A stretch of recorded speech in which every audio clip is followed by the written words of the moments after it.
दोनों आए, लड़का ने शटर उठाए और काउंटर में चले गए। उनके पिताजी सीधे अंदर चले गए। उतने में एक ग्राहक आया। होटल के मिठाई का दुकान है, रसगुल्ला, चमचम, गुलाब जामुन। उतने में एक ग्राहक आया। ग्राहक पूछे क्या मिठाई ताजा है?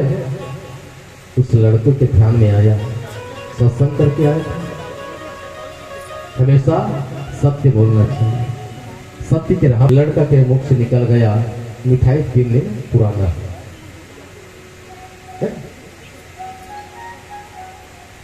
ग्राहक एक बड़े विचित्र है।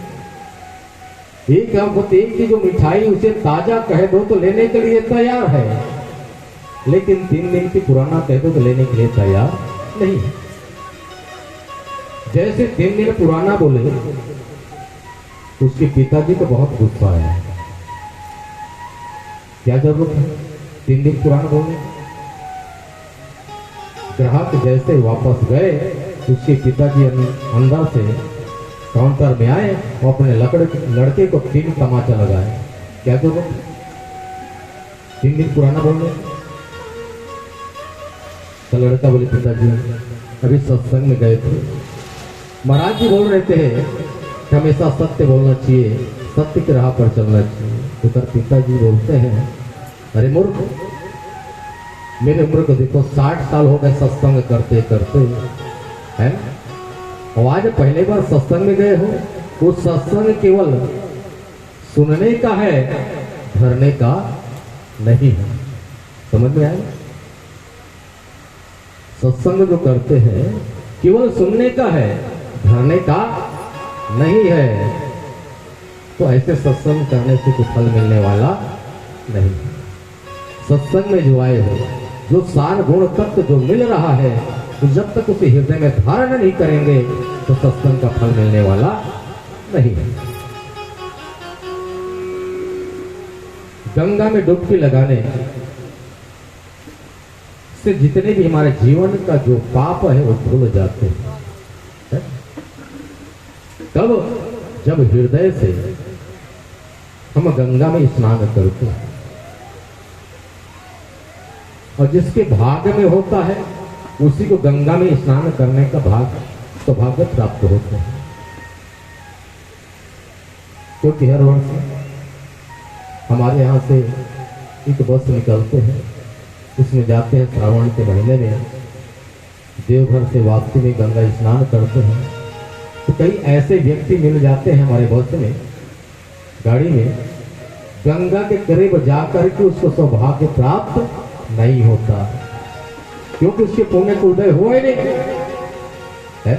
गंगा में स्नान कर, गंगा के दर्शन करने के लोग तरसते हैं, और उस व्यक्ति वहां जाकर के डुबकी नहीं लगा पाया, तो क्या समझेगा?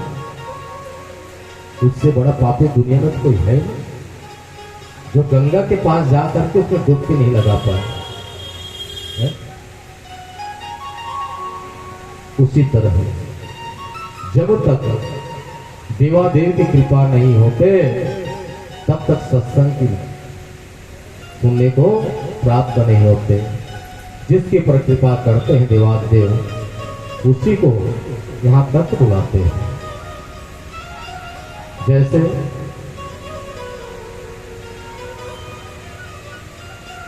चुनाव का समय जब आता है, वोट डालने के लिए जब जाते हैं,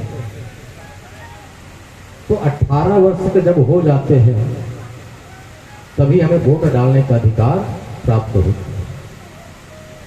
और 18 से भी कम है तो किसी बूथ में चले जाओ, आपको भगा देंगे, क्योंकि आपकी उम्र नहीं हुआ, भगा देंगे। जी अपने घर में जाकर के बिलखता है, प्रभु मुझे शरण में बुला लो, बुला लो। जब हम 18 के जब हो जाते हैं, हमें वोट डालने का सौभाग्य प्राप्त होता है। उसी तरह जब हम शिव की कृपा जब बरसते हैं, 18 से जब ऊपर हो जाते हैं, भक्ति हमारे जब बढ़ जाते हैं, हृदय से जब श्रद्धा उत्पन्न होता है, मन में लालसा उत्पन्न होते हैं तो हमारे देवाधिदेव उसे बुला लेते हैं, इसलिए वोट डालने के लिए। तो निसंदेह जितने भी बैठे हैं 18 से ऊपर हो चुके हैं, भगवान की अविरल भक्ति आपके हृदय में जागे हैं, तब इस पंडाल में आकर के बैठने का सौभाग्य आप सबको प्राप्त हुआ।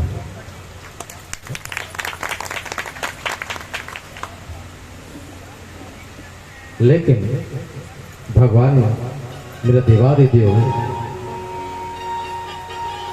उसी भक्त को बुलाते हैं जिसके हृदय निर्मल होता है। निर्मल जन सो मोहि पाया, कपट छल छिद्र मोहि भावा। जिसके मन निर्मल होता है, जिसके हृदय में कपट छल छिद्र नहीं होता, उसी को मेरा देवादिदेव बुलाते हैं। प्रेम सुनो शंकर भगवान के। हमें तुम्हें नहीं कहेंगे कि गंगा घाट में जा करके 12 घंटा तपस्या करो, माला जाप करो, हमें नहीं कहेंगे। शिवालय में जा करके माला लेकर के दिन भर बैठे रहो, 12 घंटा बैठे रहो, ये नहीं कहेंगे। आपकी जितना क्षमता है, आपके पास जितना समय है, उतना ही भजन करो, उतने देवादेव स्वीकार कर लेते हैं। आपके पास 12 घंटा नहीं है तो 6 घंटा तो समय निकाल सकते हैं। अगर आपके पास 6 घंटा समय नहीं है तो 3 घंटा समय निकाल लो। 3 घंटे भी आपके पास समय नहीं है तो 1.5 घंटा समय निकाल लो। 1.5 घंटा भी आपके पास समय नहीं है तो 1 घंटा समय निकाल लो। 1 घंटा भी आपके पास समय नहीं है तो आधे घंटा समय निकाल लो। आधा घंटा भी आपके पास समय नहीं है तो 15 मिनट निकाल लो। 15 मिनट भी आपके पास समय नहीं है तो 5 मिनट समय निकाल लो।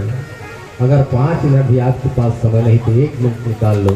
और 1 मिनट भी आपके पास समय नहीं है तो चुल्लो भर पानी हो।